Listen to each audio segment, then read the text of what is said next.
Welcome to Real Estate on the Rocks, where you get top shelf real estate conversations served straight up, never watered down. Here's your host, Dave Snowberger.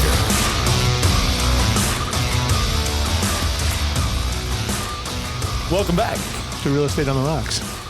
I'm Dave Snowberger, joined in the studio today with, what are you smiling at? I'm not smiling. Marshall Tucker. No applause? We need that applause thing. Ah. Oh my God. All right, kill that stuff. Yeah. It's too late. And of course, you can see the expertise we have behind the window over there, James Mendez. I forgot to label him. The new guy at pretty much everything. Not even real estate, or not only real estate, but podcast producing. That's all right. We'll live. All right, let's go. Let's get into it. We were talking about, should you work with buyers that are unqualified? What does that mean? Like, someone calls you, they want to see a house. What do? Do you run out the door? Do you You're run to show standing in them? front of the house right now? I'll be there 3 minutes. That's a horrible idea.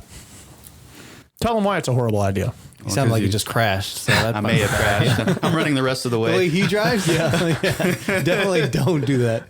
It's a terrible idea because you waste your time, you start showing all these homes, and you turn around and find out that they cannot even buy the house that you've been showing them. So now you wasted your time, your gas, and everything else. Okay, let's get a little bit more in depth. That's a really kind of lame, like, agent BS response you just gave. Sorry to call you out like that. However,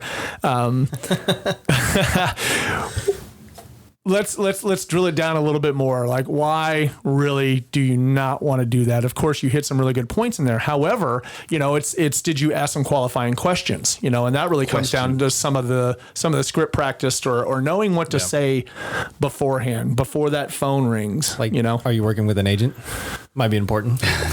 That's a good one. Do you know your buying power? Some people hate that question. It's intrusive. It's this, it's that. It's once again, it's split down the aisle between agents that think that's an intrusive question. However, I would like to know, have you talked to a lender yet? Or just basically you can leave all that out and just ask them, like, how much do you want to spend on a house? Because typical in today's, era, everybody knows what they can spend and what their buying power is. You're used to making monthly payments for their rent, at least. And so that's, maybe not the most accurate, but it gives you a good idea of what you're consistently making payments on and how much room you have extra on income, right, versus your expenditures.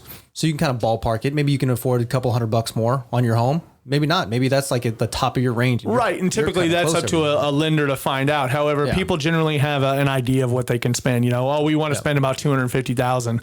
Okay.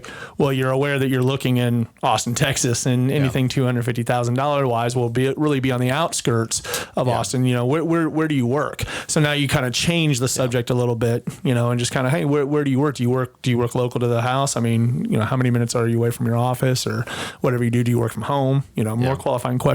You're really good at this stuff, and I'm very surprised that you just went for this whole little whatever you just did a second ago. That's what everyone always says. Don't get in your car and drive out and run out the door to go show a home because you don't know anything. But you got to ask great questions. There you go. Now we're on the right track. I remember one time sitting with one of our other agents before, who's not on our team anymore, and we were sitting in front of the house, and I was just kind of going with her to shadow her and to see what was going on, and we're sitting in the car, and I was like, well, who is this lady? Where does she work? And she didn't know any of these questions. I was like, did you ask her if she has an agent or agent in the family, or how did she get these comps? And she's like, well, no, not really.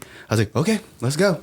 We went, knocked on the door, opened it up. Within 30 seconds of talking with her, I found out her sister is an agent. Yep. Planning on listing the house. Happens all the time. Thank you for your time. Let's go. That's probably the most important question right off the bat. You nailed it, James. But I was guilty of that a lot when I first work any kind of phone duty or any kind of lead up system they had. I'd get somebody that wants to see something, and I would straight run out the door and get going. And there was a lot of trial and error. We talked in a episode previously about failing or failing forward. I definitely failed a lot on the showing into this. And when I drove a Dodge truck at $3.50 a gallon back when I started selling gas, it was really hard to go around and start doing this. And that's why I started working with, I wouldn't work with buyers much anymore because they were just running me rampant. And I didn't realize, and my broker wasn't telling me, there's a series of questions out there that you can start asking, and here they are. I had to actually go Google them, and Yeah, I'll drop the list of a little quick sheet that we have for buyers, for questions and everything. So in Top Shelf Agents, cool. So everyone else can have that. It's Appreciate a good little that. list, though. I mean, it flows really well. You can, by asking these questions, obviously you don't always want to try and go for the entire list in one quick conversation. Oh, no. Well, long conversation. I was going for the kiss way too early. That was Dave was calling it, but there was some stuff that you were off in seller's disclosure and writing an offer right there on a phone call. I'm like, whoa, slow down. Like you're trying to in and out. Yeah, you're going in way too fast for the kiss there. You need to build a little rapport. Yeah, you need to take them to dinner first. So go ahead. There's been a difference between qualifying somebody or like going through the conversation to really build up that information about them. Because even in passing, like someone will ask me like, oh, they're just because they're so used to the qualification process, and especially starting out, like I didn't pay attention to that as much. People ask me questions about the person. I'm like, I don't know. Like, did you pre-qual them? It's like, kinda, not really. Not really. They drove a nice car. Yeah, and then it backfires every single time. Every single time I don't have an in-depth conversation about what they're looking for. And one of the very important things is the motivation. If they're not motivated to get to the transaction, they are going to drag everything behind them that they possibly can to get there. Right. And I think at first, like I would say that I have developed some of my skills to realize conversations that I'm on, how far people are along. Like you and I have had conversations, James, you hear me talk to somebody and you're like, what the heck, man? Like you just going to let them off the phone and they sound like they wanted to buy. I'm like, dude, I can tell they just want information. Like you can start telling how serious callers are by their questions, really. Yeah. You and I had one the other day. It was about something you were asking me the same thing. I was like, I can tell they're not serious in their questions, or they're working with an agent. All they want from us is information somehow they can't find right now. Yeah. So they just want that information. Yeah. Which we can give it to them. However, it's not a priority of mine to give it to them. Yeah. I'll give it to them more on our time. Yeah. And there's a big difference. And I mean, the new one that we have that's selling up here and buying in Corpus, there is motivation. There's motivation right there because they're retiring. They're going to, they're moving there, but it wasn't just a casual, hey, I want to see a couple properties at sometime soon. She was like, no, we're seeing this list. Let's go this weekend. Yeah. Like I haven't even listed your home for sale yet. She's like, let's go. I'm ready. I was like, okay. All right, let's go. But I looked at their home. I priced it. I mean, people know. A lot of times people know their house will sell if they're motivated and you get them to price right. They can achieve all their goals, and that's what you're there for to do. And so that's why she's trusting you with this information. Like, here you go. Most people, they put the ball in motion way before they contact us. Yeah, no, right? She's also packing everything up and she's getting everything ready. So motivation is right. I typically don't talk to people that call off sign calls. One that drives me berserk is I list a lot of land, as people call me off land. Those are probably some of the funniest conversations. And locals call me off land and like, hey, how much is that land? I'm like, oh, it's $2.1 million. They're like, you're insane. I've lived here for 50 years. I was like, well, it's probably time for you to cash out because if you live adjacent to this land, you're probably sitting on a gold mine. So maybe we should have a conversation. Wouldn't be with you. Click. I'm just kind of like. That's awesome. But just knowing the things to say is the pre-qualifiers before you deem as like putting them in your car is what we say. Rarely, nobody ever drives with us, right? So I was sure to go out and buy a really big, fancy, nice truck, and I don't think a client's ever ridden with me. I think most of mine do ride with me. Do they? Yeah. I like when our first meeting, at least for them to ride with me so I can build that rapport with them. And if we go out for a second time or something, let's just meet at the house real quick. And do you build a rapport before or after they get in a car with you? I'm guessing before. A little bit before and in the car, because you never know. There's been times when I'm talking to clients and we're looking all over the place and it's about 45 minutes from where they actually need to be looking to buy. Yeah. And it's like, wait a minute, why are we up here in this area? I need to scrap all this and we need to redo this, Yeah, you never know what comes out. Back when I worked buyers at a high level, I would get them in, and the same thing you just said right there. Like, you know, you're moving here. Okay, great. Where are you going to work? Oh, the Arboretum, the domain. Okay, then why are you looking in Liberty Hill? You know, it just doesn't seem like a good fit. Oh, well, one of our friends says this, or I saw a Facebook group that says this is a great area. It is a great area. However, you're 45 minutes to an hour away from your office. Like, you don't want to do that. There's houses, there's homes in the same price range, there's the same quality, same great neighborhood, same everything. It depends on where they're from, and if you're not qualifying them, you don't know what they're used to. Like I had a guy who's coming in from out of town, and actually the 3 guys for lease lead that I just kind of fell in my lap. And one of the conversations was, where are you going to be, and what is the traffic like? And so they're coming from different parts, but some of them from major cities. So it's like traffic's not that bad, but it's all relative. For me, traffic is nothing. I drive, from the other side of town to come to the office because I it's like awesome, where Texas, it's location. though. Traffic's nothing in the first place. Yeah, it's nothing, especially for me from California. This is nothing. Distance traffic wise is not that bad. Yeah. Traffic actually sucks. Yeah, for people who aren't used to like major cities, but you wouldn't. It could be horrible if you're from a smaller city and you come to Austin. Traffic is, Well, see, I am from a smaller city. I am from Austin. It's a small city that morphed into this big metroplex that's now horrible to get everywhere, but we still know the back roads. Yeah. So we're good. I mean, for driving though, and understanding what their tolerance is for driving, like me, I can live on the other side of the city and drive over because I'm used to it. Mm-hmm. You would not want to do that because what you're used to is something entirely different. So that's where, understanding their motivation and their, who they are as a person, timeline, all those pieces kind of fall into place better if you actually understand who they are, where they're from, all that qualifying information. Right. So what are other some great tips, Marshall, before you, quote unquote, air quotes, put them into your car? What are some great questions you've asked them already? Great questions I've asked them already. Timeline. So you've already gone through that. When do you need to be in something by? When do you need to be in something by? What's your family look like? You can have someone living with you. Do you have a family? I think is the right thing. How many rooms do you need? Right. But when you start building that rapport, they start telling you everything. Well, my father-in-law is going to be living with us, and he's going to need to have an in-suite and this and that and that. So okay, great. So now I know what to start looking for in that direction.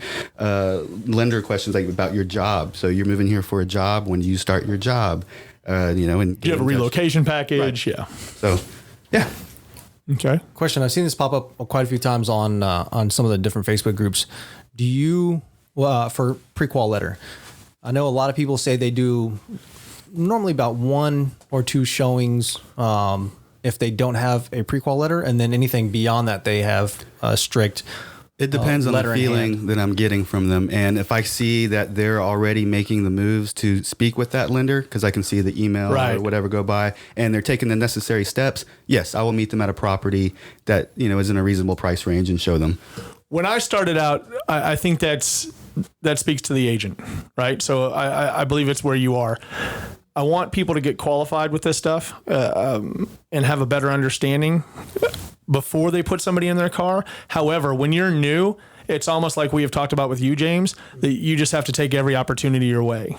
And I mean, from the side of them realizing that or digging deep and finding out they don't have an agent and that they're ready to buy and they need to be somewhere within 90 days. Yeah, without a pre-qual letter, I'd get them out there. Because a lot of times if you ask them the right question, like I'm just going to use my bank, they probably seem well versed. It's just like, oh, have you ever bought a property in the past? Yeah, we own 2 homes right now, blah, blah, blah. So they've gone through it before. Okay. So they have equity.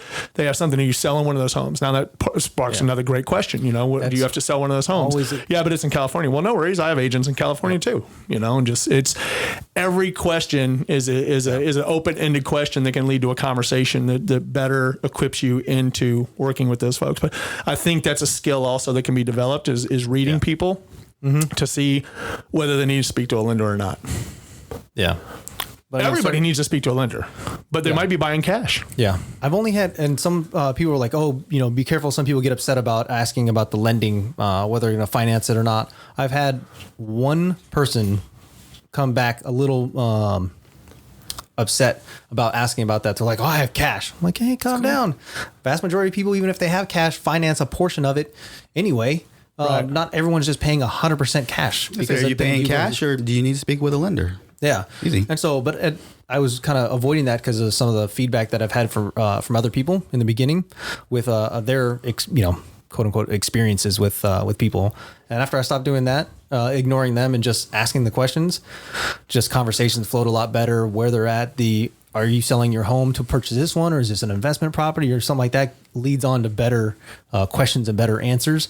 And that's how I got the one from Corpus, and found out she's living, her and her husband have a house up here and they need to sell that to move down to there. And like, I would have never, if I would have skirted those questions, would have never known.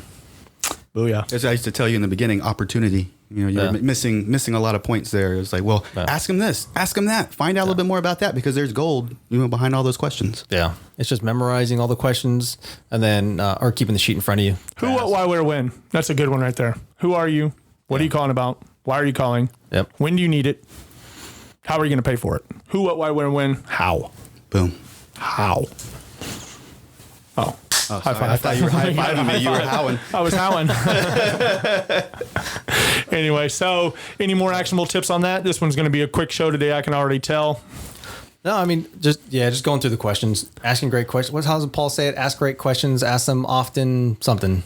I don't know. Another quote we dropped the ball on. Yeah, we're talking about pre-qualification. Make sure you get a good lender on your side, someone that you can trust and you have a good rapport with, because you want to be able to know that they're going to call that person when they say they're going to call that person. So if you have the lender reach out, you don't want to be sitting there wondering, did they even contact like them? We have Mike Harrell. Right. And he's on the ball. Yeah. So, I mean, I know that I can text Mike and say, hey, look, this is a number, just, 512-555-1212. Call this number at 4:00, not 4:15, Mike, 4:00, because that's when they're going to make time to talk to you, and just blah, blah, blah. And here's a quick synopsis is they're calling about a $350,000 house here in Austin, Texas.